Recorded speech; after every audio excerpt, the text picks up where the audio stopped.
Buenas noches, queridos amigos. ¿Cómo están ustedes? Bienvenidos a Venezuela Late de este domingo, 2 de noviembre ya. Y bueno, en honor a nuestra invitada de hoy, estamos poniendo esa Grace Juliana, una gaita de las que recordamos con tanto cariño y que dice tantas verdades, tanto ayer como hoy. Buenas noches a la pandilla de la A a la Z, les saludo. Esta es nuestra casa, este es su hogar donde vamos a vivir esa Venezuela que late. Le agradecemos mucho ser parte de esta energía positiva que hoy nos embarga y embarga porque estamos ya viviendo una transición definitiva y transformadora. Le voy a dar la palabra a Carlotica porque no quiero gastar muchos minutos porque tenemos una invitada de lujo esta noche. Adelante, Carlota. Hola, hola, buenas noches a todos. Bueno, nosotras, por supuesto, encantadas de estar con ustedes, encantadas de escucharnos, de conectarnos, de acercarnos.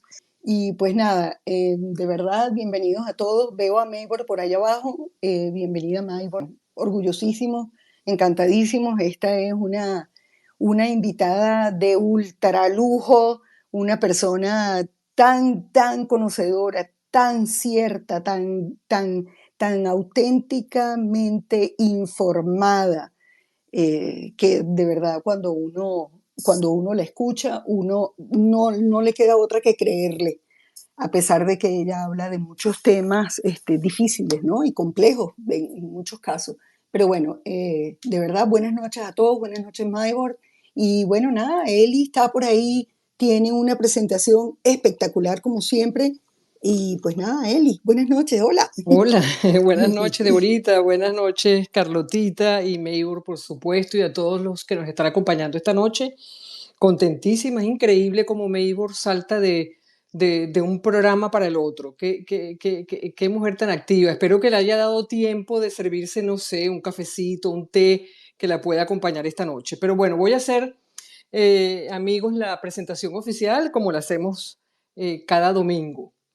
A ver, esta noche nos acompaña una mujer que no se dejó domesticar por el miedo, una venezolana de Maracaibo, ¡ay, qué rico!, que vivió su primera juventud entre clases de ballet clásico y los vaivenes de una ciudad intensa, y que luego se formó en Caracas, donde comenzó a construir una trayectoria que no necesita propaganda, una trayectoria que de verdad, amigos, habla por sí sola.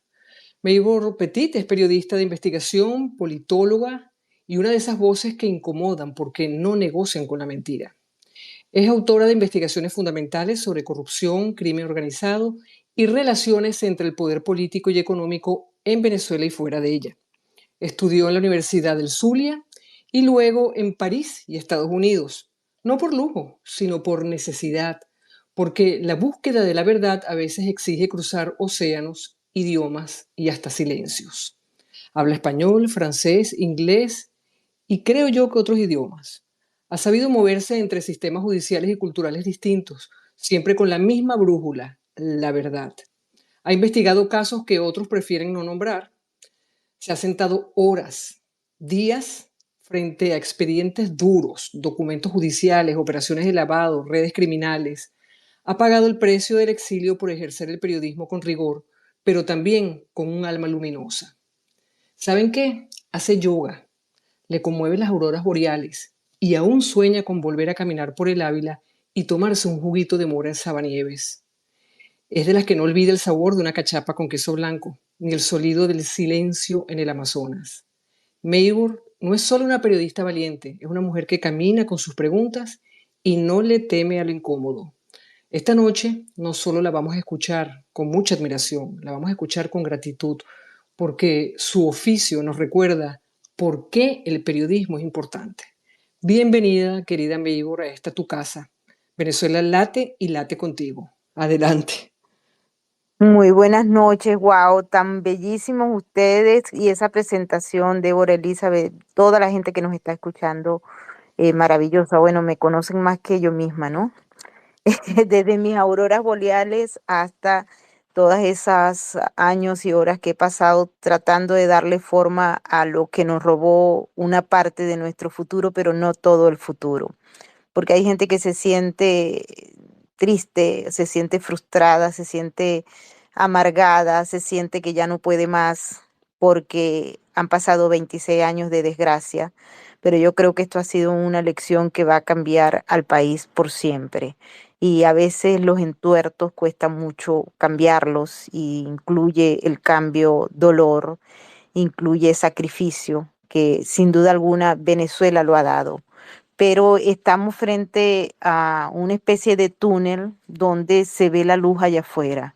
Estamos frente a una especie de, en la historia de las ideas políticas, por ejemplo, se hablaba de esa cueva donde había dentro una gente que no podía ver la luz hacia afuera, pero un día alguien salió de la cueva y se dio cuenta que había mucha luz y que todo era diferente a lo que le decían adentro.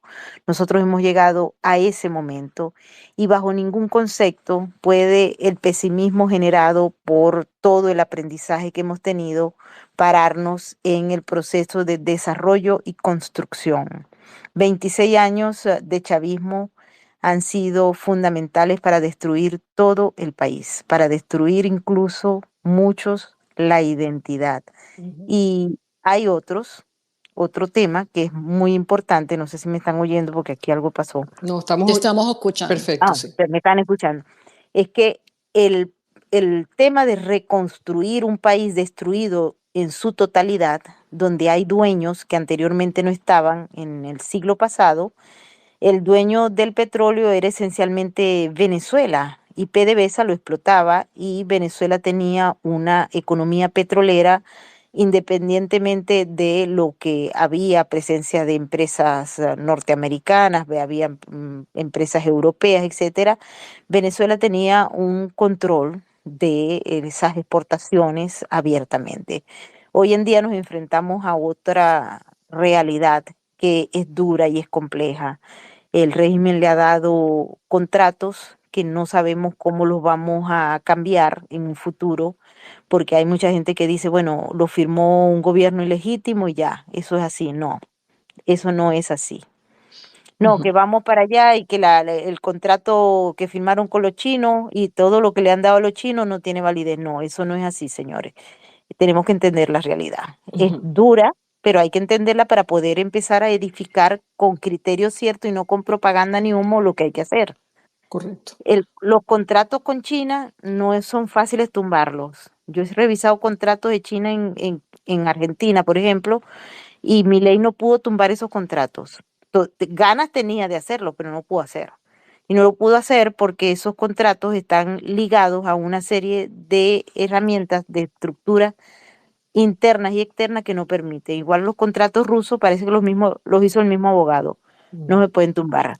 Independientemente que los haya firmado Cristina Kirchner, Néstor Kirchner, gente privada o no, igualito no se pueden tumbar. Y si vamos a la CIADI, tenemos allá tantos casos en la lista, porque Venezuela es uno de los países que más, o sea, más casos tiene en la CIADI de quejas de cómo se puede tumbar un contrato y no se puede. En Estados Unidos, por ejemplo, el Estado venezolano como tal está endeudado. Es decir, toda la fibra del Estado venezolano tiene deudas y tiene demandas y demandas y demandas y contrademandas, una cosa impresionante. Con lo cual, la nueva nación que esperamos surja luego de este periodo del oscurantismo va a tener millones o billones de deuda en Estados Unidos y en cualquier otro país, pero como aquí en Estados Unidos donde hay más casos, les hablo porque yo he revisado aproximadamente 500 casos de demandas contractuales de rupturas de contrato de Estados Unidos, empresas estadounidenses, ciudadanos estadounidenses con Citgo, con Petróleos de Venezuela, con el Banco Central, con Aluben, con Minerven, con todas las empresas habidas y por haber. Ustedes no tienen ni idea. A mí a veces no me alcanza el tiempo para ponerme a escribir en el blog, para más o menos llevar un conteo, porque es que no me alcanza de tantas que hay. Todos los días entran dos, tres, cuatro, cinco, 10. Y eso hay que atenderlo a futuro, ¿no? Fíjate, Hoy en Maybor. día no se atiende. Ajá. Ujú. No, no, continúa con ese y luego te hago un comentario. Sí, no sé, eso hay que atenderlo cuando se entre a- al otro periodo. Porque ¿qué es lo que hace el régimen? El régimen mantiene algunos sistemas legales aquí para atender algunas demandas y la otra la tiene el interinato, que en estos últimos días, por cierto, ha gastado miles y miles y miles de dólares haciendo contrademandas a un grupo de ciudadanos o de empresas, por ejemplo, o de víctimas de la FARC. Esa es otra historia si quieren saber, ¿no? Las víctimas de la FARC están haciendo reclamos a los bienes que tiene congelados los Estados Unidos si están vinculados a la FARC. Eso es un tema fascinante para el que quiera aprender de este tema, ¿no? Pero eso es un compromiso que vamos a tener en el futuro si logramos la recuperación en una estructura y una forma diferente, ¿ok? Entonces tenemos contratos, tenemos responsabilidades, tenemos obligaciones, tenemos todo esto, más el compromiso de reconstruir internamente, que lo primero que hay que atender, a mi juicio, aparte del tema del crimen organizado transnacional, que es muy, muy profundo, es la gente. Ok. En Fíjate, Venezuela hay que atender la gente. la gente. Fíjate una cosa, te estamos escuchando con muchísima atención.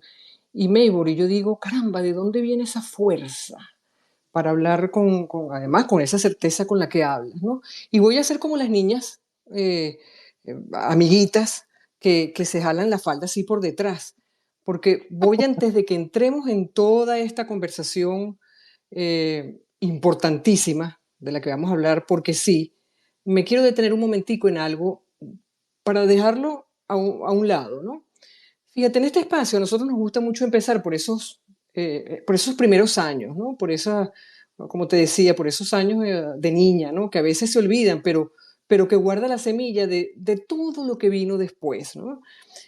Nosotros creemos profundamente que para construir la nueva Venezuela, esa que soñamos y esa de la que vamos a hablar ahora en un rato también, tenemos que rescatar precisamente eso, ¿no? Lo que nos formó cuando aún no lo sabíamos, los rituales que nos daban estructura, esos sueños que teníamos cuando chiquitos, los hábitos que nacieron en la casa, en el colegio, con los amigos, con los compinches.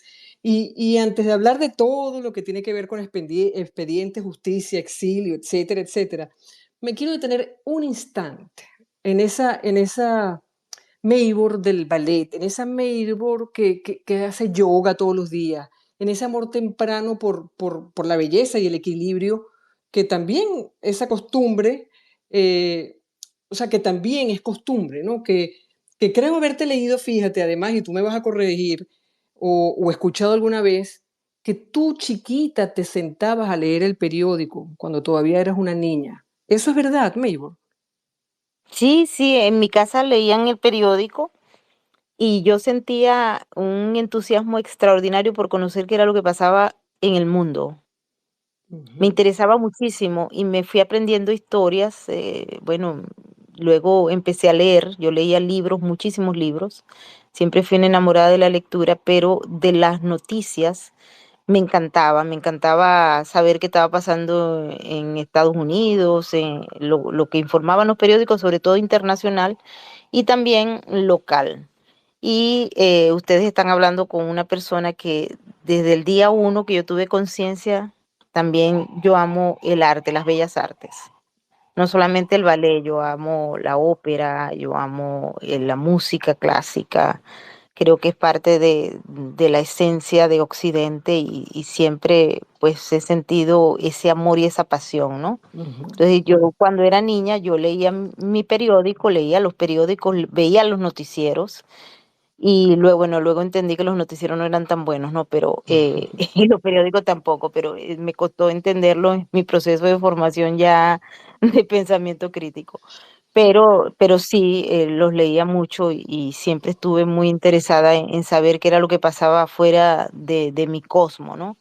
Sabía que había un mundo fuera de donde yo estaba que era muy dinámico y luego pues me enamoré del análisis político. Yo nunca en mi vida podría ser político yo, o sea, yo como actor político jamás sería, o sea, eso no está pensado en mi existencia. Pero sí me interesó siempre entender la política desde muy niña cómo operaban los estados, cómo operaba la política. Siempre me causó curiosidad y todas mis preguntas eran en base a cómo era que los países existían, que como los gobiernos existían, y me fui formando eso y bueno, y por eso me dediqué a estudiar la ciencia política, ¿no? Ujú, Pero lo hago con pasión más que como otra cosa, ¿no? ujú. Carlotica. Maybor, ¿sabes que... Oye, te voy a hacer una pregunta. La mitad del planeta te dice Maybor y la otra mitad te dice Maybor. ¿Cómo es tu nombre? Bueno, la mitad del planeta está en serio, porque mi nombre se pronuncia es Maybort y Ajá, mis amigos me llaman May. muy bien. Así es que todo el mundo me llama May, en todas partes me dice, bueno, pero es que ese nombre tuyo, mejor como que lo corto, y aquí como en Estados Unidos todo el mundo corta Ah, todo, sí. pues aquí todo el mundo llama May, a veces me llama Me, Oh, y mis boy. estudiantes me llamaban Mae, de maestra, mis estudiantes en Venezuela, ¿no? Yo tuve muchos estudiantes maravillosos en la universidad en Venezuela, en Caracas, y todos me llamaban Mae o May. Tú sabes, Mae por maestra y May por May, creo que porque le es que es mi acabas de nombre. clarificar eso a un gentío. Porque nosotros estábamos diciendo, cónchale, pero fíjate, se escribe Maybor, pero hay gente que le dice Maybor. Y yo, que siempre soy como la más salida, pues yo dije, nada, se lo voy a preguntar. Pero fíjate, en nuestras conversaciones entre Débora, Eli y yo, que siempre nos preparamos y buscamos dos cosas. Nosotros buscamos el lado humano de la gente que nos acompaña en nuestro programa y buscamos el lado positivo, bonito de lo que viene, de nuestra vida, de nuestra venezolanidad y de nuestro futuro expectante. Entonces, en nuestras conversaciones, nosotros decíamos, cónchale, hay una cosa en ella, hay una fuerza, hay una convicción. Entonces, ahora que te oigo echar esta explicación, este cuento de tu, ¿cómo se llama? De tu interés, ¿no? Desde tan jovencita, pues definitivamente hay un tema aquí de vocación y creo que se hace muy evidente y creo que se hace muy obvio en la forma como la gente te sigue, te admira, te cree. Yo soy una de esas personas, Manuel. Para mí realmente es un honor estar hablando contigo esta noche. En serio te lo digo. Fíjate, Y te agradezco mucho. mira, hay unas palabras tuyas que yo tomé que dice esto. Yo vivo cada día como si fuese el último. La vida es un regalo que hay que disfrutar y hay que dejar a un lado los pensamientos negativos. Entonces, a mí me pareció esto tan increíblemente contrastante con toda esta información, esa realidad tan real que tú manejas todo el tiempo, esa información que tú nos das y además nos la das después de haberla digerido, estudiado, comprendido, porque solo puede explicar el que sabe algo muy bien. Entonces, coméntanos cómo tú haces ese balance entre esa persona que ama el arte, que ama la belleza, que ama lo sublime y que vive esa realidad tan real. ¿Cómo lo logras? Mira, desde muy pequeña, cuando uno empieza a entender el mundo en el que estás, he sido muy curiosa y creo que voy a morir siendo curiosa. Y la curiosidad me llevó a explorar. Yo le pido a toda la gente que no se conforme, que explore, que pregunte, que es muy válido preguntarse. Es ahí donde está la validez del pensamiento crítico y la necesidad de entender la realidad compleja, no para amargarse. Cuando tú me dices esto, yo trato de vivir cada minuto de mi vida y entender lo que estoy haciendo. Yo me reto a mí misma todos los días a salir de la zona de confort. Yo hubiese podido quedarme en una burbuja y vivir aislada, negándome a dejar esa Venezuela que yo llevo en mi sangre. Yo tengo años que me tuve que ir de Venezuela, pero no he dejado a Venezuela nunca, sigue viviendo conmigo. Y cuando empecé a entender la naturaleza del sistema, cómo estaba formado. Dediqué muchas horas, mucho tiempo a estudiar. A mí me gusta estudiar mucho en la academia, ¿no? Y me metí a estudiar un doctorado en ciencias políticas. He estudiado porque me gusta y tengo una curiosidad suprema y me voy al fondo del asunto para poder entender bien. Y bueno, en esa Venezuela naciente del siglo XXI, yo venía haciendo o sea, la primera parte de mi carrera fue entender cómo trabajaba. Yo trabajé como periodista en el área política en medios de comunicación en Caracas y yo trabajé como me metí en el Congreso, en el Parlamento y en Miraflores, para entender cómo era que estaba el asunto allá adentro y en los partidos políticos. Y ahí fui abriéndome ese espacio para entender que lo que estábamos viviendo era muy complejo y lo que venía era muy complejo. Me fui a estudiar a París y cuando llegué pues me toqué, me toca Chávez y yo dije, wow, esto sí voy a necesitar un equilibrio para poder entender todo esto y para que yo no entre en el caos. Entonces, la única manera de no entrar en el caos es entender, uno, un concepto directo de paz interno, de equilibrio y balance. Y ciertamente yo todos los días, y se los recomiendo a todo el mundo, no necesitan tener dinero para eso, es gratis. Yo me regalo algo hermoso todos los días a mí misma. Me alimento el espíritu. Yo me levanto y lo primero que hago es alimentarme yo, mi espíritu, para poder después enfrentarme a la realidad compleja, como tú bien dices, digerirla y luego explicarla.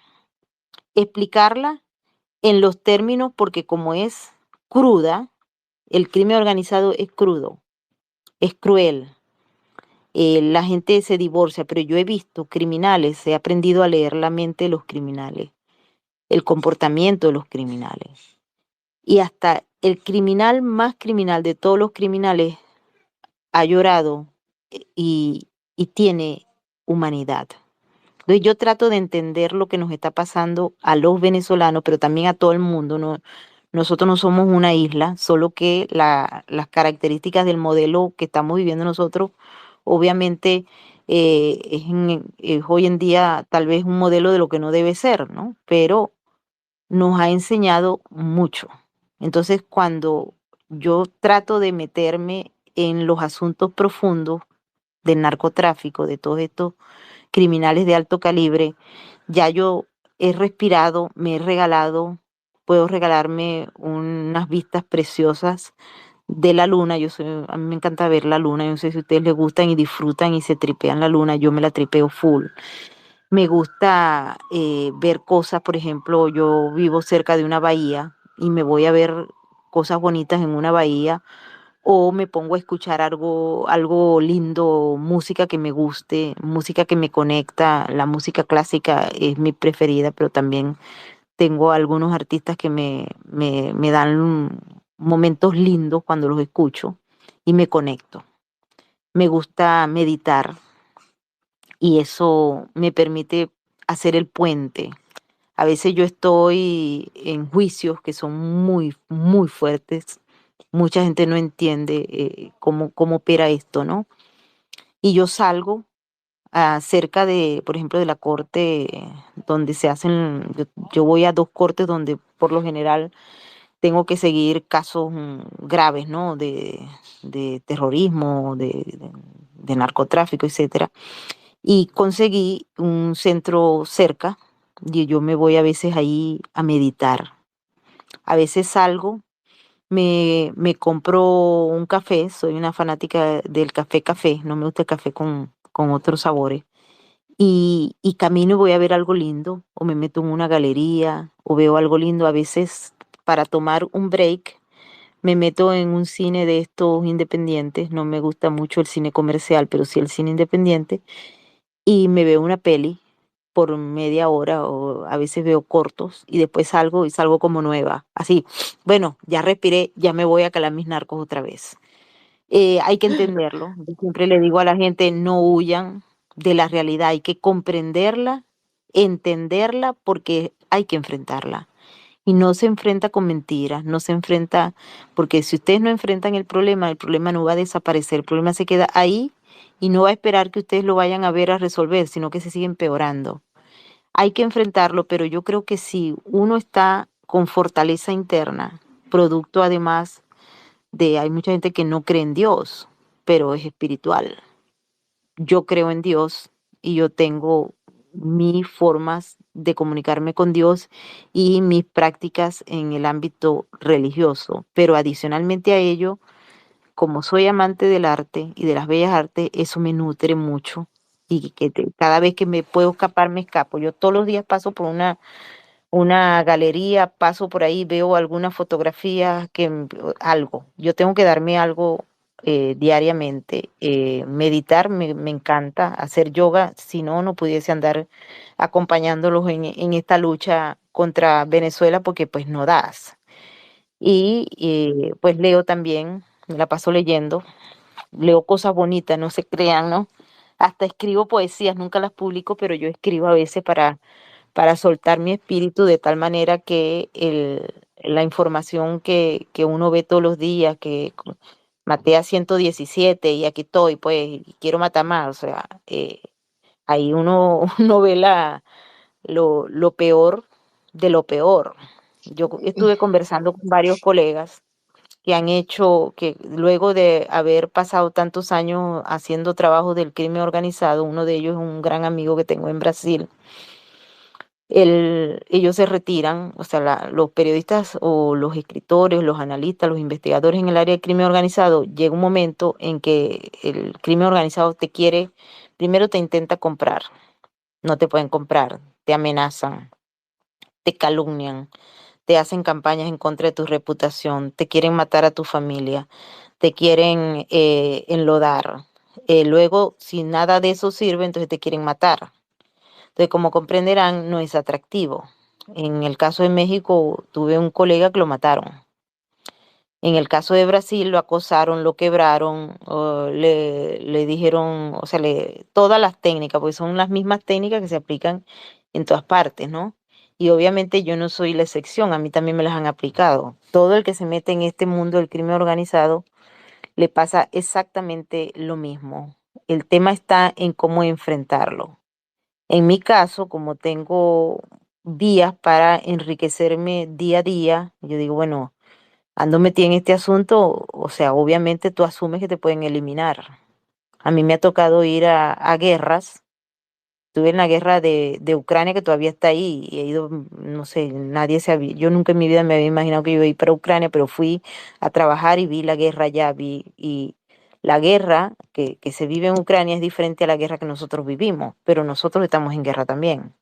Entonces son diferentes tipos de guerra que se entrelazan unas con otros y si ustedes no están preparados desde el punto de vista del balance interno y del equilibrio, es muy difícil que ustedes puedan enfrentar el futuro sin que se vean involucrados psicológicamente y caigan en la paranoia o en la depresión profunda o simple y llanamente decidan meterse en una burbuja y olvidar todo como si no existiera, pero eso no los ayuda.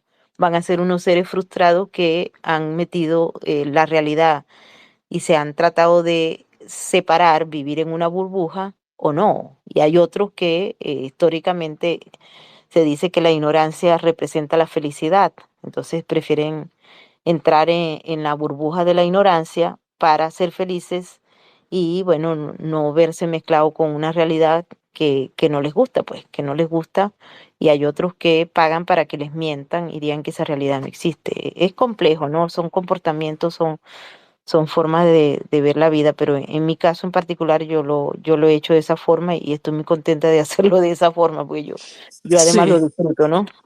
Y uno de esos regalos que nos ha dado, que lo descubrimos haciendo las investigaciones sobre ti, leyendo sobre ti, es este cuento que se llama, que tiene un personaje que se llama Paulina, ¿no?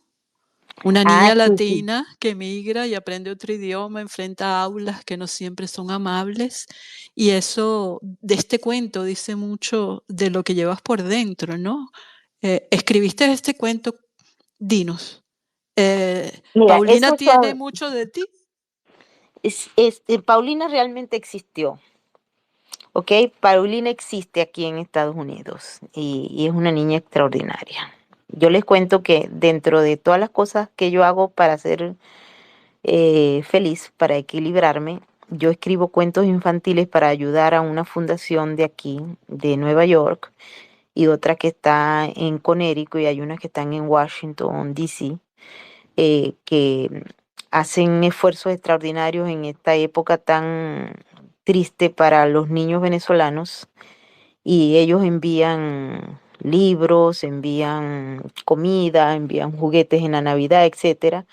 Y un día, cuando la situación de Venezuela se puso crónica, los que estábamos afuera decíamos cómo podemos nosotros ayudar para poder, no vamos a resolver el problema, pero podemos paliar la situación de algunas personas, y ya con un granito de arena que demos y que logremos sacarle una sonrisa a un niño, pues eso ya es gloria, ¿no? Es la historia de las estrellitas de mar en el mar, que fuimos recogiendo una a una y a ver, las tiramos, y si vamos salvando una a una, las que se salven, ya eso representa alegría, representa un logro. Y bueno, cada quien tenía que hacer algo para lograr el objetivo, y a mí se me ocurrió, digo, bueno, yo me la paso escribiendo cosas que los niños no van a leer, porque no son cosas para los niños, pero entonces vamos a contar historias. Y el Paulina, que es una saga de 2 libros, y hay uno que está por salir, es para los niños, para recoger fondos para los niños de Venezuela. Ese es el objetivo. También está Zoe, la perrita princesa, están las historias de los colores, está Azul, etcétera. Son libros infantiles que escribí para los niños de Venezuela, es decir, los vendemos. Nosotros hacemos las presentaciones en varios lugares. A veces se me complica un poco ir porque ando muy enredada de trabajo, pero esto lo hacemos para recaudar fondos para la fundación. Y bueno, los vendemos cada vez que podemos, ¿no? Yo voy, lo firmo, etcétera, y vamos vendiendo libros, lo vendemos también por Amazon, etcétera, para cubrir los gastos de la fundación, el envío, las cosas, los juguetes, los libros, mandamos útiles estudiantiles, y las muchachas que trabajan en la fundación son unas mujeres extraordinarias, divinas, yo las amo. Y bueno, todos contribuimos en la manera que podamos. Así que esa historia de Paulina existe, la niña Paulina existe, me inspiró mucho esa niña, y bueno, todos atravesamos ese proceso. Tratamos de que los niños que vienen, ¿no? Aprendan el idioma, siempre les decimos que son superpoderes, ¿no? Ser bilingüe, enfrentar un mundo para el que no estaban preparados, y el hecho de cómo explicarles que dejar allá en Venezuela a la abuelita, la familia, para venir aquí, por qué se hace esto, por qué tiene que ser así, porque un hombre, por ejemplo, perverso, decide que la gente tenga que salir así del país y tenga que adaptarse a nuevas realidades que a veces no son gratas, ¿no? Porque yo les puedo asegurar que inmigrar no es grato si es obligado. Ahora, si alguien decide irse por sus propios deseos, aprender a comerse el mundo, pero fue porque lo decidió, es otro cuento. Pero irse obligado porque no te queda otra opción, o para salvarte, para que no te maten o no te pongan preso, eso tiene un peso, y la forma de adaptarse es diferente. Adaptarse cuando es obligado es muy complejo. Hay mucha gente que ha venido, pasa 15 años aquí obligada, y no le gusta porque no se adapta, porque no vino porque quería, sino porque tenía. Y eso marca la trayectoria. Y la idea de Paulina es ofrecer una visión mucho más amable a los niños que, obligados por las circunstancias de los padres que los andan acosando, o del hambre o de la miseria, vienen aquí y no se encuentran. Es mezclarlos, es conectarlos, ¿no? Y tenemos conversaciones, a veces nos vamos a escuelas donde hay niños. Aquí en Nueva York el sistema educativo está colapsado producto de la masificación de inmigrantes que llegaron, y las escuelas obviamente no estaban preparadas para recibir todos esos niños, ¿no? Ujú. Entonces, lo que hacemos es que a veces pues, yo ando complicada de tiempo por mi trabajo, pero cada vez que puedo voy y hablo con los niños en las clases y les damos algún tipo que mis amigas, las maestras llaman terapia. Yo llamo una conversación más directa con los niños que vienen y eso también es una de las cosas que me hace feliz. Fíjate algo, Mayor, que me parece hermoso. Además, nosotros quisimos mencionar esto precisamente de los cuentos, no solo porque es hermoso, sino porque nos parece algo absolutamente coherente contigo. Porque ese gesto, el de escribir para niños, desde la memoria, desde la ternura, desde el desarraigo, también es una forma de justicia. Y acabas de mencionar algo por ahí, una palabrita por ahí, y me dije, bueno, voy a conectar con esto. ¿Tú crees que hoy, en medio de esta guerra cognitiva, que es algo de lo que tú hablas frenéticamente y te queremos escuchar, que nos bombardea incluso desde las pantallas infantiles, ¿qué podemos hacer? Se necesita más periodismo, por ejemplo, para niños. Se necesitan más cuentos con valores, con raíces, con verdad. Se necesita, se necesita más identidad, más amor, más querernos, más defendernos, más entender el concepto de familia, el concepto de lo que somos. Y a partir de ahí, cuando lo entendemos y lo comprendemos, es que podemos enseñarlo a los niños. Nosotros estamos en un momento en el que no solamente hay una guerra cognitiva, hay un proceso de deshumanización del humano, que parte en la escuela, parte en los medios, parte en la tecnología. La tecnología debe ser un instrumento para el beneficio de la gente, del hombre.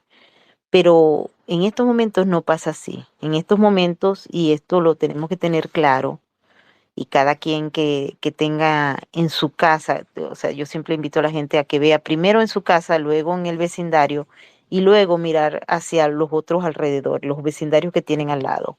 Pero muy probablemente yo vivo en una ciudad complicada, ¿no? En una ciudad inhumana, como es Nueva York. Pero a veces yo estoy en el metro y yo siento que me brinqué y estoy en Matrix, porque nadie habla con nada, nadie lee nada, leen son los teléfonos. Yo veo los niños con los iPad en el metro. Me meto al metro prácticamente todos los días, por lo menos 4 o 5 veces al día. Y veo los niños en la mañana yendo a la escuela con el iPad o el teléfono jugando electrónicos. Hay los juguetes, ustedes van para las jugueterías más hermosas que se puedan imaginar aquí y los niños van es para donde están todo lo que es la parte de los electrónicos. Se están desapegando a los juguetes educativos, a los juguetes cognitivos, a los juguetes bonitos, a los juguetes muñecas, porque las muñecas ya no pueden ser, porque las Barbie les muestra esto. Yo crecí con Barbie, yo estaba chévere, o sea, a mí no me importa. A mí me gustan los osos de peluche, me gustaban los osos de peluche y me gustaba Snoopy, yo soy fanática de Snoopy. Y no me hizo daño eso, ¿entiendes? Entonces es la complicación producto de la aplicación de una agenda que está transformando a los adolescentes, ustedes pueden ver los adolescentes, a los niños, en una generación que muchos teóricos llaman la generación de la estupidez. Maybor, ¿y tú Ah, crees que eso está planificado? ¿Tú crees que eso es, porque fíjate, cuando tú, bueno, a ver, de los temas que tú tocas en general y de tu poder investigativo y naturalmente de tu poder comunicacional, a mí me atrapó, yo te escuché una vez hablar justamente del tema de la guerra cognitiva, ¿no? Que es un tema complejísimo. De hecho, vienes de un espacio anterior justamente de tocar eso. Te estábamos escuchando las tres para aprender. Eh, pero yo te pregunto, porque por supuesto yo lo que quisiera es poner todo esto en Venezuela, poner todo esto en las mentes venezolanas, en la idiosincrasia venezolana, en las características de nuestro país y además en las características, eh, digamos, históricas que son tan particulares, ¿no? Y todo, mucha gente intenta comparar la situación venezolana con otros países y crean unas matrices de información que son completamente, que son desinformación. Pero bueno, un punto. Vamos para acá otra vez.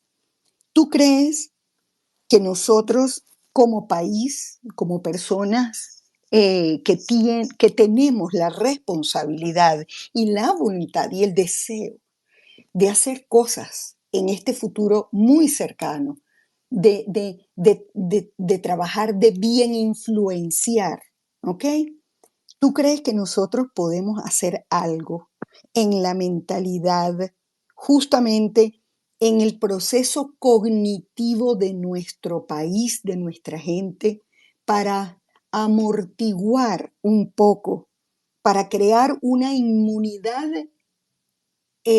cognitiva, si se quiere, a punto de buena información, de amor? Tú dijiste una palabra extraordinaria. Aquí la usamos mucho. Es fundamental. ¿Tú crees que podemos hacer Sí, algo?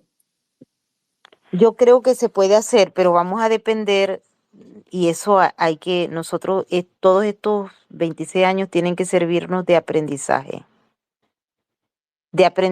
para lo que no volvemos a hacer como un error garrafal que hemos hecho. El mesianismo, por ejemplo, las formas de hacer política deben cambiar. El mundo está cambiando, la humanidad está cambiando. Hay unos que cambian para bien y otros que cambian para mal. Viene un periodo en el que el hombre está aprendiendo, el hombre que tiene conciencia, que tiene criterio, que tiene pensamiento crítico, que no se ha divorciado de ese pensamiento crítico que es lo que nos hace ser de Occidente.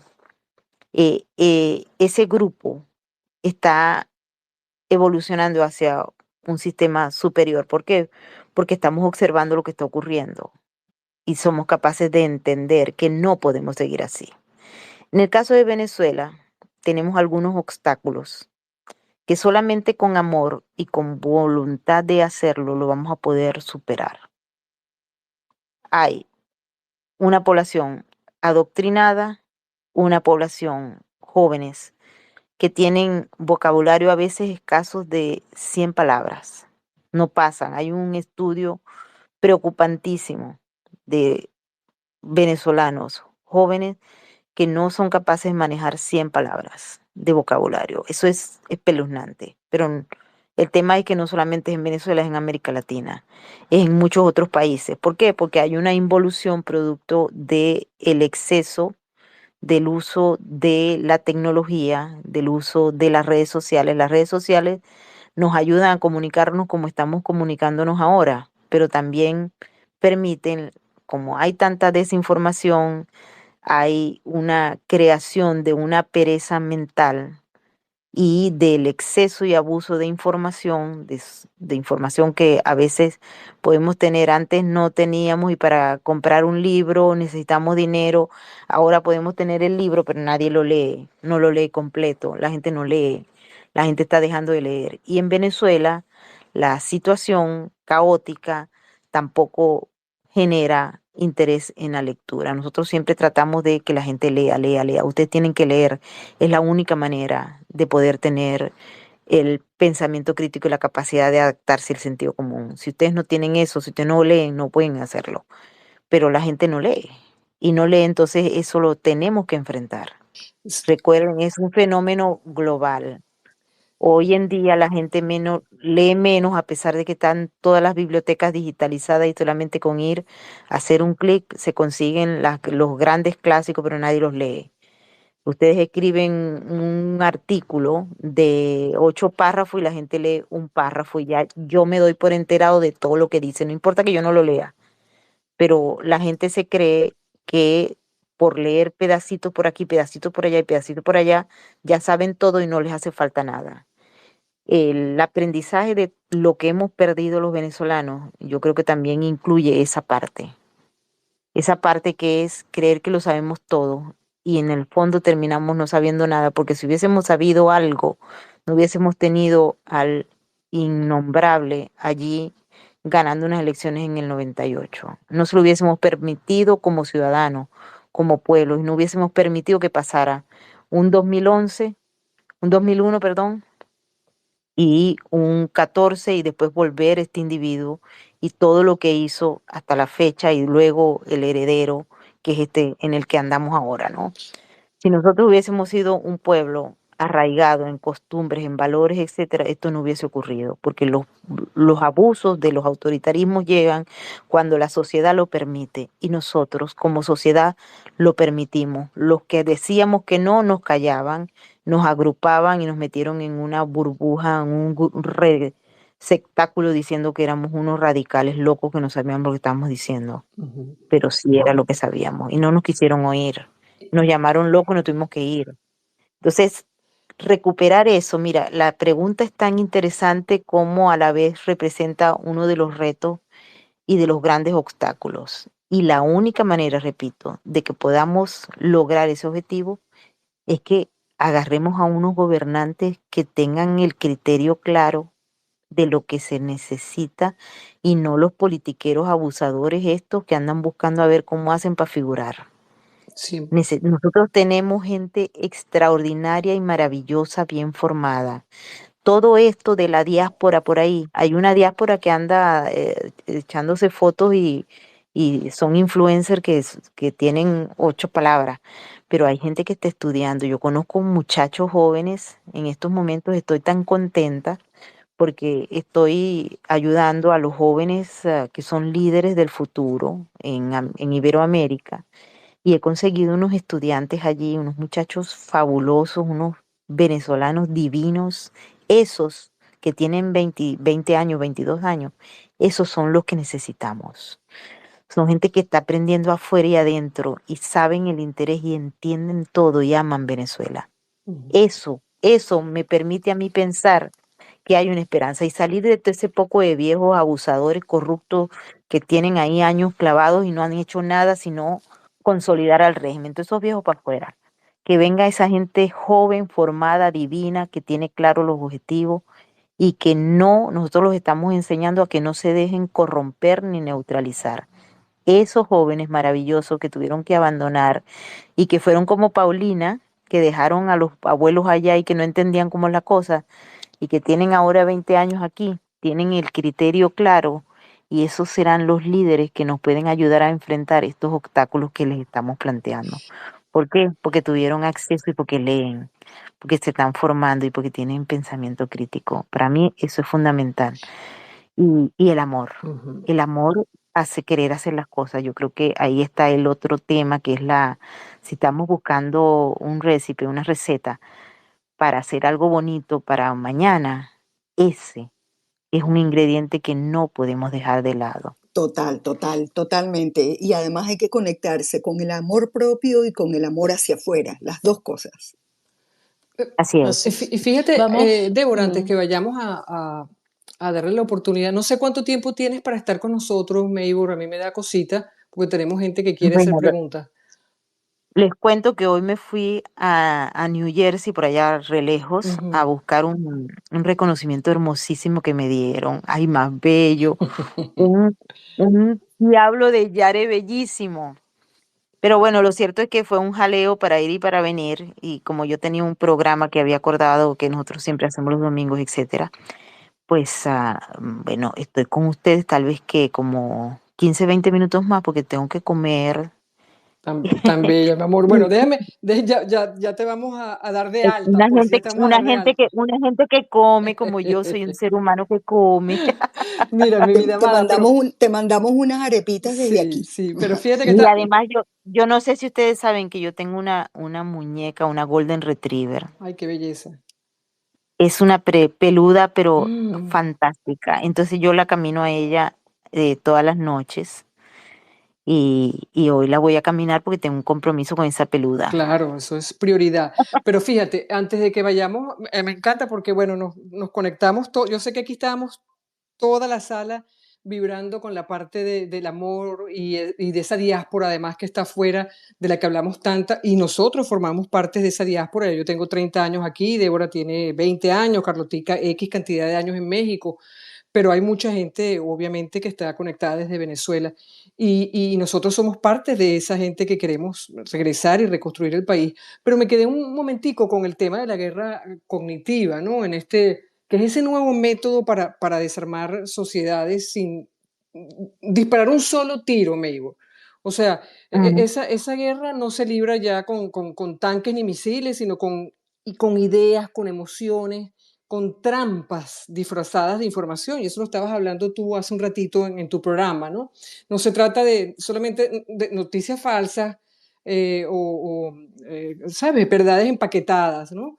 Entonces, es una guerra silenciosa pero efectiva, ¿no? Cuando, sobre todo Sí, nosotros bien que planificada. estamos manejando estos medios y que estamos aquí involucrados, yo quiero que le des un mensaje a esa gente que te está escuchando. O sea, ¿qué puede hacer el ciudadano frente a este bombardeo emocional y mental? ¿Cómo blindamos la conciencia individual cuando incluso hasta los algoritmos juegan en contra de uno? Exactamente, y muy interesante la pregunta porque la guerra cultural que se ha hecho y que ha asumido, porque cuando Gramsci lo decía el siglo pasado, la gente pensaba que no iba a ocurrir, pero ocurrió. Se metieron adentro de las universidades, se metieron adentro de la escuela, se metieron adentro del pensamiento y fueron planificando todo esto. Y en paralelo, los regímenes y los gobiernos decidieron utilizar los mecanismos para las guerras, pero guerras multiniveles, pero en el ámbito cognitivo, la guerra se da en el cerebro de la gente, para arrastrarlo, para debilitarlo y también para deslegitimar las sociedades. Las transforman. Por ejemplo, les voy a poner un caso muy típico que usamos siempre en el centro para enseñarle a los jóvenes a entender. China. China es una sociedad horrible, perversa. Allá han muerto millones de personas por el hambre, producto del modelo comunista. El régimen allá pervierte todas las libertades y la gente se convierte simple y llanamente en un número. Las personas que logran avanzar en la sociedad porque tienen contactos o porque los familiares son del Partido Comunista Chino, etcétera, llegan a unos niveles que son absolutamente inaceptables desde el punto de vista humano. O los centros de inteligencia que la gente pasa a ser esclavo de la tecnología. Hay, por ejemplo, refrigeradores en los que el partido simple y llanamente controla quién compra qué y por qué lo compras y si lo compras para usarlo o no. Y te eliminan, es decir, te borran de tu crédito si tú compras 3 zanahorias y no te comes dos porque resulta que estás en dieta. Las dos que no compraste las vas a pagar. O la cebolla que compraste es extra. O que se te olvidó comerte una manzana. Todo eso va generando un comportamiento en la gente y va eliminando las libertades. La sociedad entonces se va convirtiendo en eso, que es lo que es hoy en día. Una cosa es lo que vive la gente en China. Son 1.400 millones de personas dominadas por un partido que es el Partido Comunista Chino, horrible, y aquel que se sale del sistema inmediatamente se convierte en enemigo, es perseguido. Hay gente, por ejemplo, de los grupos de Falun Gong o Falun Dafa.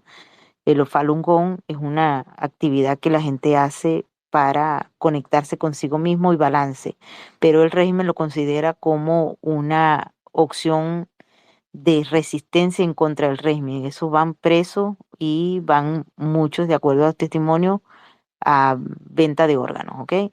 Todo ese horror que se vive en China, en los países donde se ejecuta esa guerra en el cerebro, se cambia la percepción. Es profundo, es deep, es neurociencia. Y entonces la gente empieza a percibir a China no como el horror que es, sino como un régimen amigo y hasta bonito, con dragones de colores que bailan al son de los cascabeles.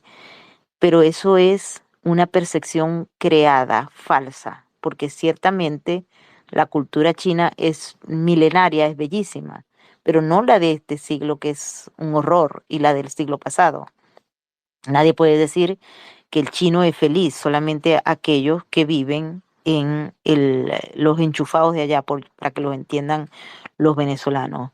Pero a raíz de las guerras cognitivas empiezan a percibirse esas sociedades que son un horror, que carecen de libertades, que la gente que se revela por el simple hecho de pensar diferente puede pasar a formar parte de los hígados que venden en el exterior, a ser una sociedad aceptada y después de esto una sociedad modelo en la que mucha gente, muchos países quieren ahora parecerse.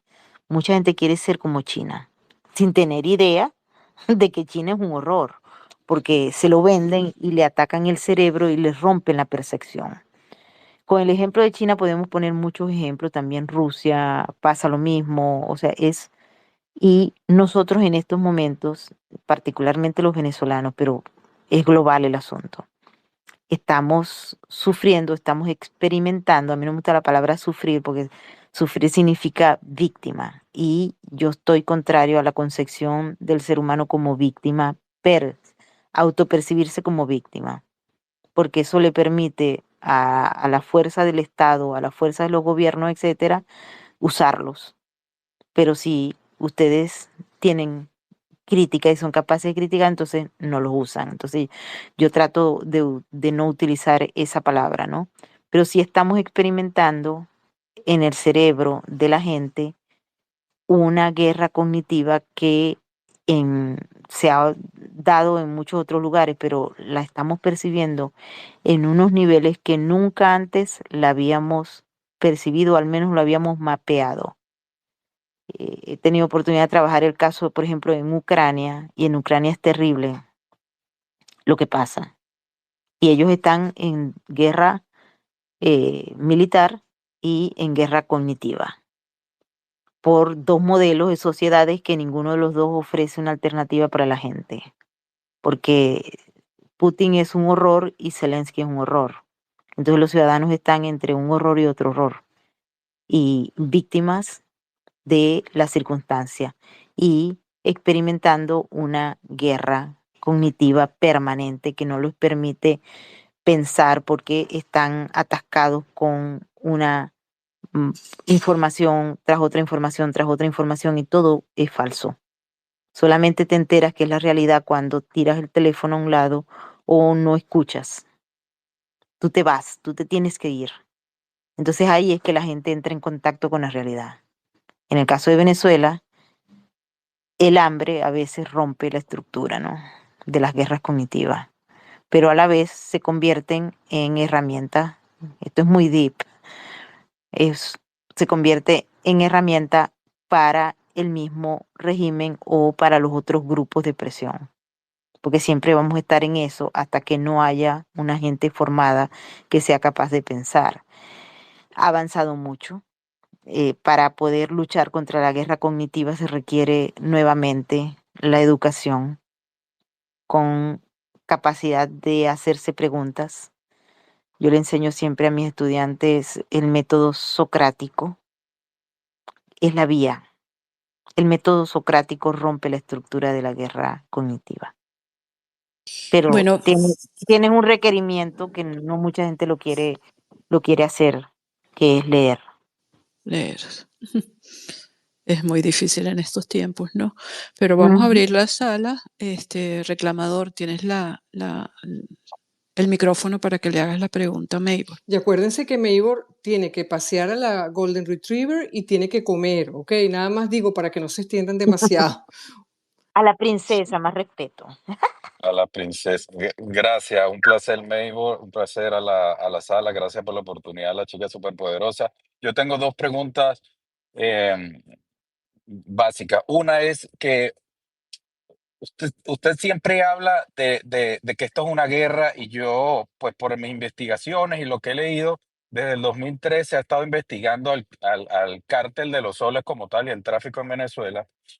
Entonces, hay muchas personas que en este momento están diciendo que el venezolano de una u otra manera es cobarde por no luchar, por dejar que otro país luche. Y yo creo que hemos luchado mucho, pero y estamos a la expectativa de seguir y de tomar las riendas en la recuperación, pero creo que necesitamos algo de ayuda, que es lo que está sucediendo en este momento. Pero yo quiero saber cómo, desde el punto de vista analítico de sus investigaciones y de experiencias pasadas, cómo lo ve o cómo, en qué se podría basar el venezolano para pensar o no pensar eso, que podemos siempre hacer un poco más, pero lo hemos dado todo en muchas batallas y lo seguimos dando todo y lo vamos a seguir dando todo. Y la otra, que es súper rápida y creo que es primera vez que le van a preguntar esto. En un futuro, imaginemos, porque Venezuela Late es pensando en futuro, en un futuro que ya esta gente se fue y de repente, así como lo ha hecho otra periodista, vamos a decir la vecina, como Vicky Dávila, ¿ha usted pensado o se le ha ocurrido posiblemente en intentar ir a la presidencia de Venezuela en un futuro? Cierro el micrófono. Bueno, a la última pregunta definitivamente no. Nunca he pensado en mi vida ser funcionario público de nada. No soy funcionario público, yo soy técnico. Yo soy técnico y me dedico al área técnica. ¿Qué hace la área técnica? Hace la evaluación del problema, hace el diagnóstico y propone decisiones a aquel que vaya a tomar esas decisiones, que tenga el poder de tomar decisiones. Y ahí es donde yo quiero estar, ¿no? Si yo colaborara algún día con algo, sería en el tema de crimen organizado transnacional. Y en la recuperación de Venezuela eso va a ser va a ser tal vez como el elemento clave para poder empujar, porque hay que cambiar todo, hay que desestructurar lo que dejó de ser en Venezuela. En Venezuela el Estado está instrumentalizado por el crimen y eso hay que trabajarlo, pero yo como político nunca. Yo conozco a Vicky, le respeto su decisión, pero yo no creo que yo me lanzaría de candidata jamás en mi vida a nada. Salvo que sea de candidata, no sé, como no creo, pero política no. Yo soy un amante del estudio de las ciencias políticas. He dado clase por años de ciencias políticas, de ideas políticas, pero nunca ejercería la acción política. Eso sí queda claro, ¿no? Y en relación a lo otro, si requerimos de la ayuda de alguien para salir de esto. En el modelo que se vive en Venezuela, que es una corporación criminal, que tiene el poder político y el poder del Estado y de las instituciones, obviamente se requiere de una base de cooperación importante para poder salir de ese estadio. O sea, no se puede salir a sociedades, no pueden salir per se solas de allí. Sin embargo, creo que las acciones deben darse en la misma medida internas y externas. Venezuela es una sociedad polarizada, como son las otras sociedades. Los Estados Unidos es una sociedad polarizada. Es una característica actual de las sociedades. Y eso está planificado. En el caso de Venezuela se han ejecutado muchos modelos de ingeniería social que se usaron en otras sociedades que parecieran ser diferentes a la nuestra, pero no lo son. Por ejemplo, Siria es muchas sociedades en Medio Oriente fueron atacadas por estos modelos y en América Latina también. En el caso de Venezuela, por las características que tiene el país, pues se usó, penetró y tuvo éxito para los que ejecutaron la acción. Y la sociedad perdió. Yo repito, mira, nosotros el siglo pasado, como sociedad, y debido al modelo de la renta petrolera, que los franceses la llaman la maladie holandés, porque es ciertamente una enfermedad que penetra en la mente de la gente, que se cree rica, por ejemplo, que no desarrolla el capital humano porque se cree rica Y esa fue una característica del siglo pasado, de la sociedad, que se coló, por supuesto que hay excepciones grandes, pero se coló en la clase política. Bueno, en la clase política no hay muchas excepciones, porque la clase política depende de la renta petrolera, ahora de la cocaína, pero en el siglo pasado dependían de la renta petrolera y de allí el nivel de corrupción tan elevado. El de este siglo es obviamente, no sé, podemos decir que es elevado a la centésima, ¿no? Corrupción, los crimen organizado. Y la sociedad está envuelta en eso. O sea, la sociedad no se puede separar, no se puede dividir. Es eso. Polarización, la enfermedad endémica de la dependencia del Estado, y hay un problema que tenemos que superar, muy importante superarlo para poder dar el paso hacia adelante en positivo, que es el objetivo, que es que tenemos que abandonar el mesianismo. Cualquier persona que se venga a vender como un mesías hay que descartarla y ponerlo en un paquete de basura y tirarlo en el fondo del olvido, porque ese tema lo tenemos que superar. El mesianismo, o lo que otros historiadores han llamado el cesarismo, eso hay que eliminarlo. Yo creo que tenemos que avanzar en una perspectiva diferente como sociedad. Simón Bolívar existió en el siglo XIX y allá se quedó. Aquí yo no veo a nadie en ninguna sociedad desarrollada estar queriéndose parecer a Washington o a Napoleón Bonaparte. Yo estudié en Francia. No había ninguno allá queriéndose aparecer. Yo, mira, no, que yo soy Napoleón Bonaparte. Ya eso se quedó en la historia. Fueron héroes de la historia, que hicieron historia, que ejercieron una influencia en la historia, en la forma de identidad del país, pero hoy en día el político que salga a decir que es como Napoleón, o sea, no. Y aquí, no, bueno, yo soy como Washington. O sea, yo soy la representación de Washington, yo reviví en Washington. Eso tenemos que dejarlo en un pasado. O sea, ya está bueno ya del bochinche de querer arroparse y ser familiar de Simón Bolívar, esas cosas, ya eso hay que dejarlo. Ya creo que con el modelo del socialismo del siglo XXI, de la revolución bolivariana, eso lo tenemos que enterrar y darle paso a otras formas en que la sociedad se organiza sin depender de un pasado trágico y de los males que nos ha dejado ese pasado trágico. Porque si no, ¿cómo vamos a enterrar la desgracia de Chávez, por ejemplo? Chávez le hizo un daño a América Latina, pero a los venezolanos peor.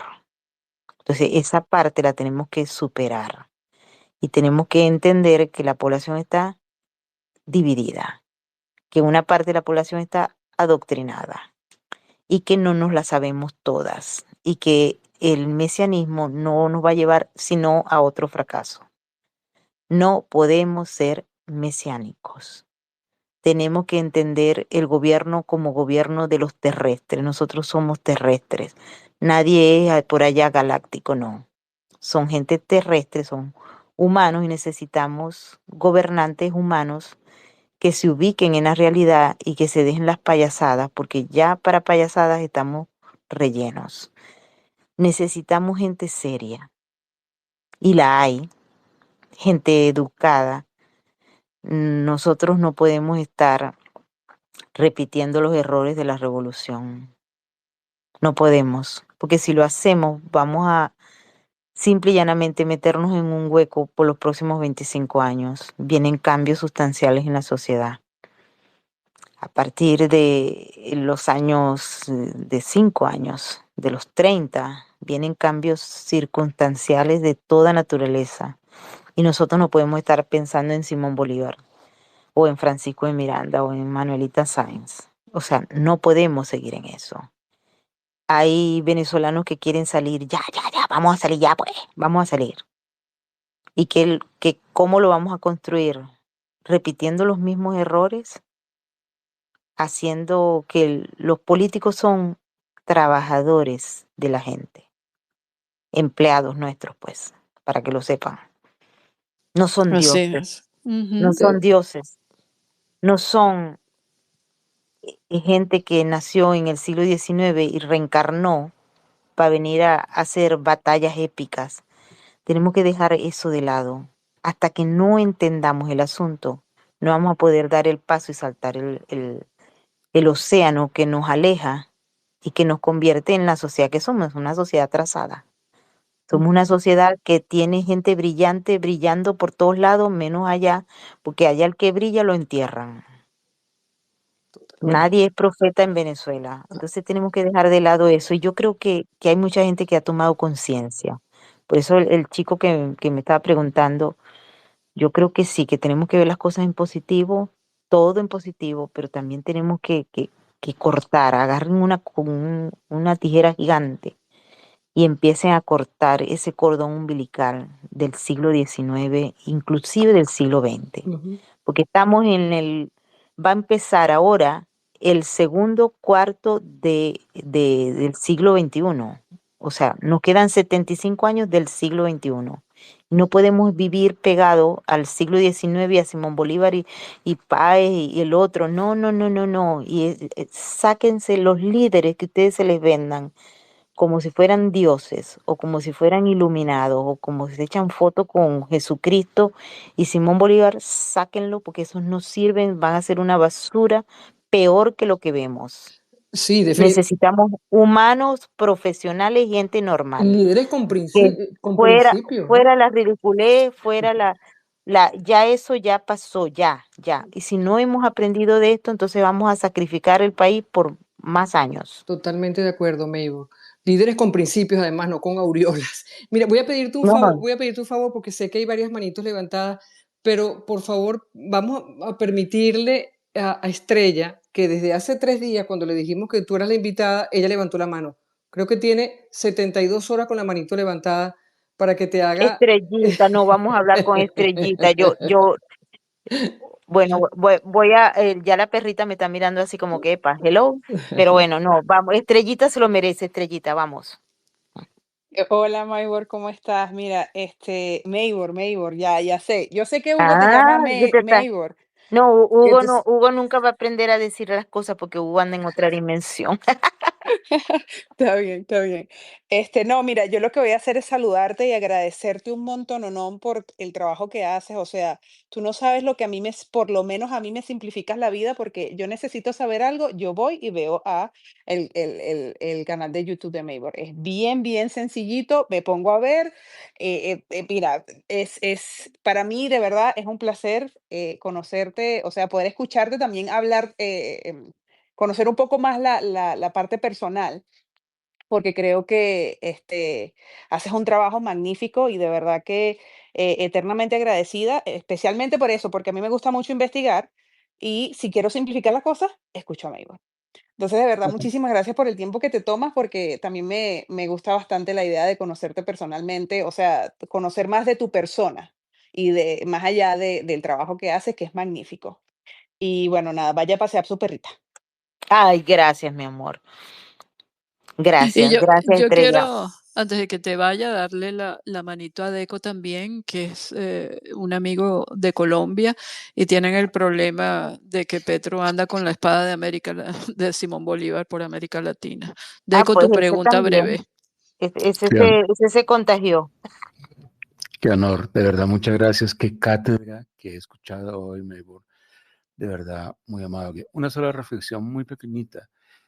Hace muchos años yo vi unas fotos del paso obligado entre Venezuela, Colombia y Panamá para huir de la dictadura de Chávez Maduro. Una foto me llamó mucho la atención. Fue una foto de un álbum de fotos tirado en el barro del Darién. Tal vez esa era la pertenencia más sagrada de ese venezolano que huyó de su país. La batalla cultural que todas estas cuentas en X están haciendo es en memoria de ese álbum de fotos, de esos corotos que quedaron regados, que quedaron en el olvido. Ustedes están recordando esas álbum de fotos que alguien fue tan importante para llevárselos. en su equipaje, en sus maleticas. De verdad, muchas gracias. Se les quiere mucho. Bueno, muchas gracias y nosotros siempre decimos, ¿no?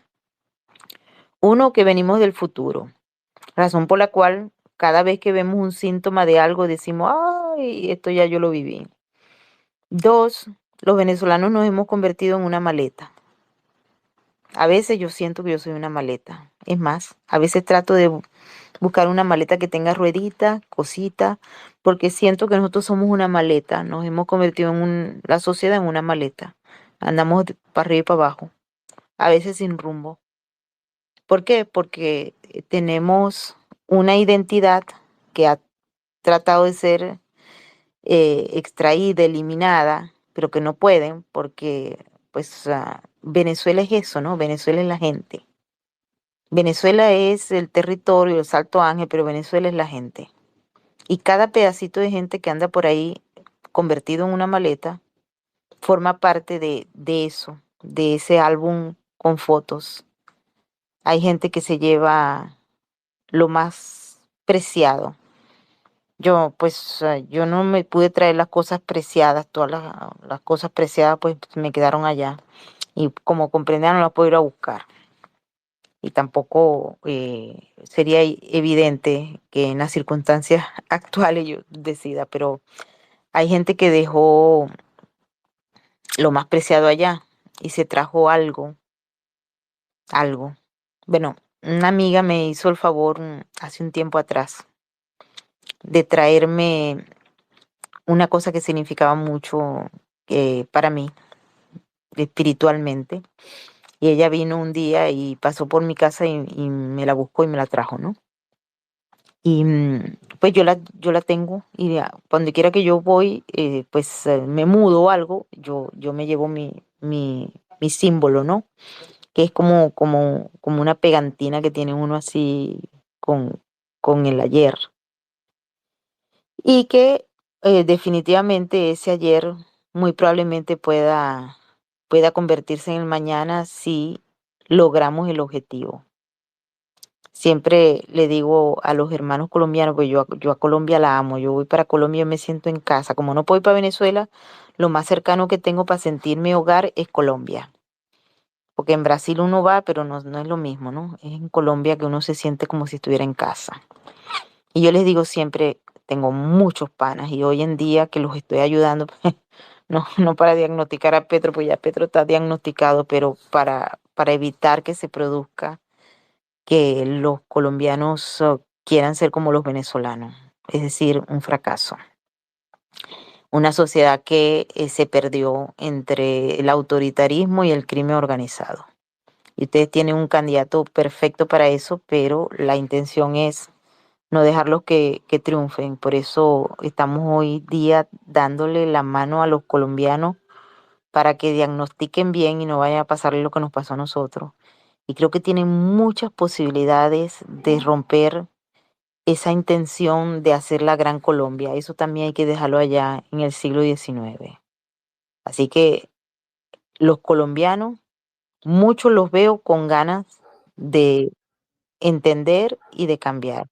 Y hay otros los veo como los venezolanos que no se dieron cuenta lo que venía o se comprometieron o apoyaron.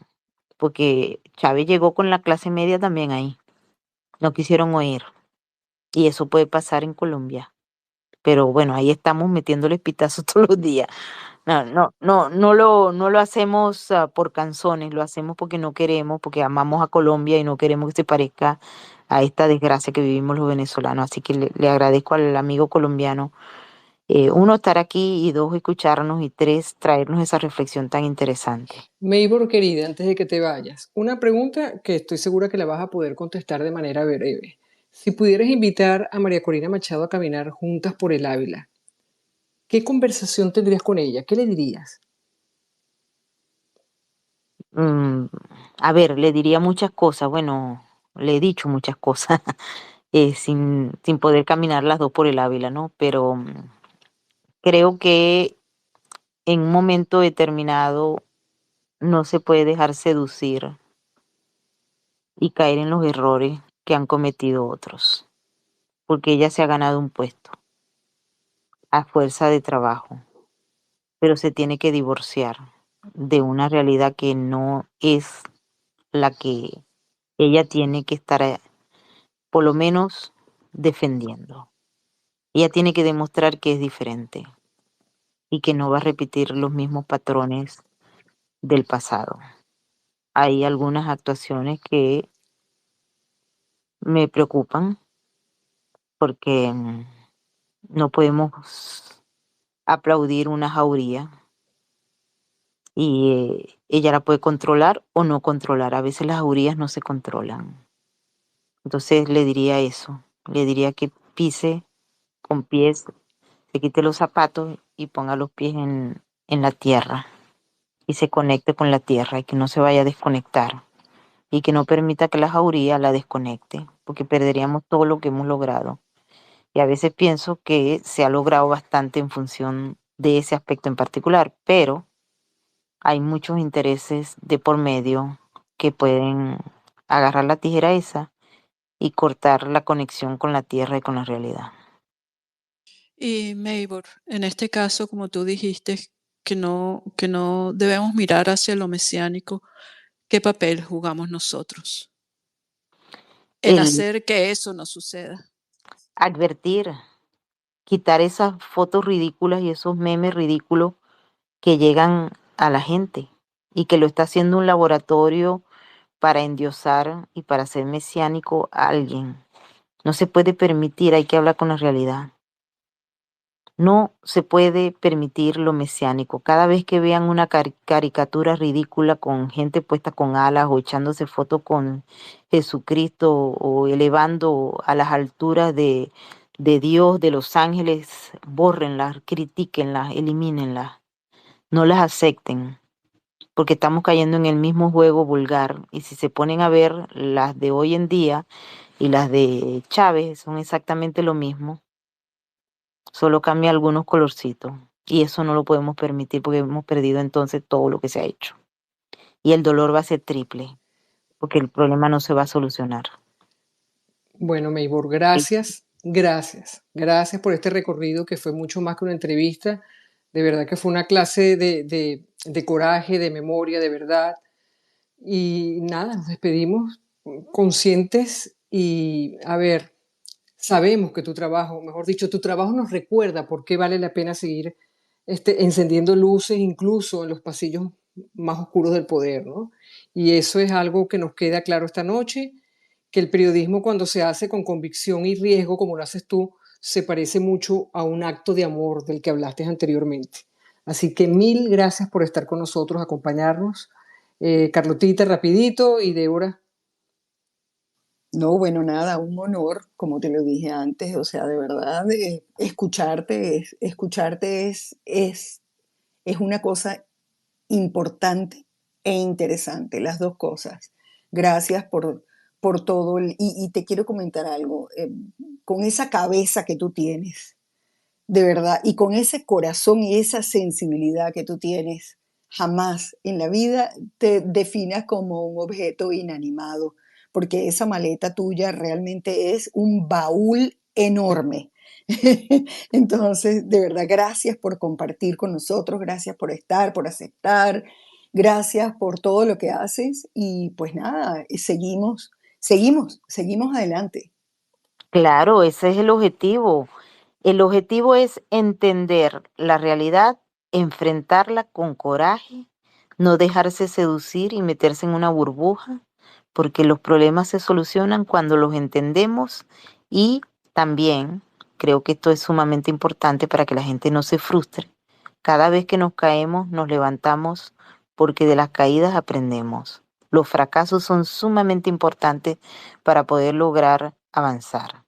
Y lo que hemos pasado no nos tiene que quitar las ganas, todo lo contrario, nos tiene que aumentar las ganas. Y recuerden, cada uno de los que nos está escuchando en estos momentos, que se tienen que regalar algo hermoso. Ustedes tienen que conseguir algo hermoso todos los días para regalárselos a ustedes mismos, porque eso les permite seguir caminando con libertad, con ganas, con energía con deseos, pero con seguridad de que el objetivo se va a lograr. Pero ustedes tienen que estar contentos y sanos, mentalmente, espiritualmente y físicamente. Y ese es el sueño que tenemos todos. Yo estoy segura que lo vamos a lograr, pero tenemos que estar preparados. Y el que se venga a pasar de late aquí, a de inventársela una o dos o tres veces y volver a querer pasarnos otra vez para el siglo XX o el siglo XIX, a ese hay que cortarlo. No importa quién sea, no podemos permitir, porque la sociedad consciente es la que en estos momentos va a decidir su propio futuro. Y si vemos que un político viene a quererse parecer a Simón Bolívar y andar endiosado por ahí, no, ese no es. No se dejen engañar, ese no es. ¿Ok? Y seguimos, bueno, nos seguimos de la mano de Dios, porque creemos en Él y creemos que Dios está en control, pero seguimos. En este momento te regalamos de verdad nuestro agradecimiento, nuestro corazón por habernos dado estos valiosos minutos de tu tiempo y de tu sabiduría para tener mayor entendimiento de lo que tenemos que enfrentar. Lo que viene no es fácil, pero caminando juntos lo vamos a hacer. Y como tú dices, sin endiosar a nadie y teniendo conciencia de lo que hemos vivido y teniendo conciencia del aprendizaje que tenemos que poner en práctica. Gracias, Maybor. Nos vemos en una próxima oportunidad. José, me perdonas muchísimo por no darte la mano, pero Maybor se tiene que ir a dar de comidita ¿cómo se llama la perrita? Adora. Dora, No, Dora la no, no. exploradora. No, adora, empieza con A. Ah, Adora.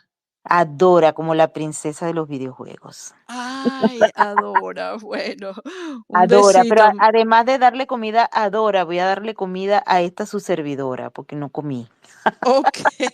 Un abrazo José, gigante, muchas gracias por esta discúlpame. invitación y les mando un abrazo a todos y bueno, síganme en las redes, síganme en Sin Filtros.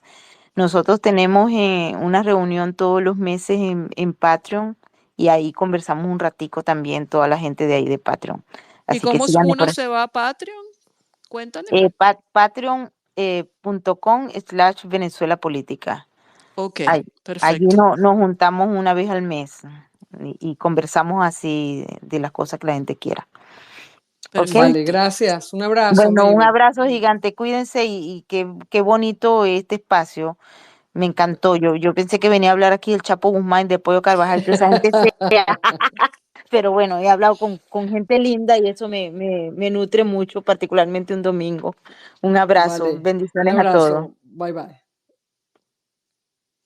Bueno, queridos amigos, eh, muchas gracias por estar aquí esta noche, por acompañarnos.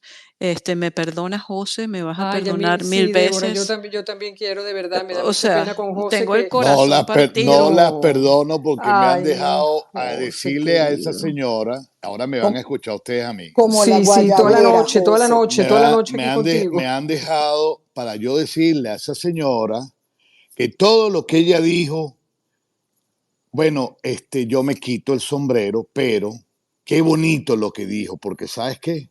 Lo he dicho yo. Y eso me llena, que lo haya dicho una mujer como ella, tan inteligente, tan clara en lo que nos ha dicho esta noche, en lo que nos ha dejado. Y lo más importante, señores, hemos aprendido la lección. Todo lo que ella dijo, con diferentes palabras, lo he tratado de transmitir a todos ustedes que son mi familia. Pero bueno, no importa, ya se los dije a ustedes. Pero mira, Claro. ¿tú sabes cuál es el regalo que me estoy dando esta noche? Como ella dice, ¿Cuál? haberle escuchado decir lo que dijo. Ese es tremendo Exactamente. regalo para mí, porque Ujú. sé que he estado pero súper claro en lo que he dicho todas las noches y en lo que digo Eh, todas las noches.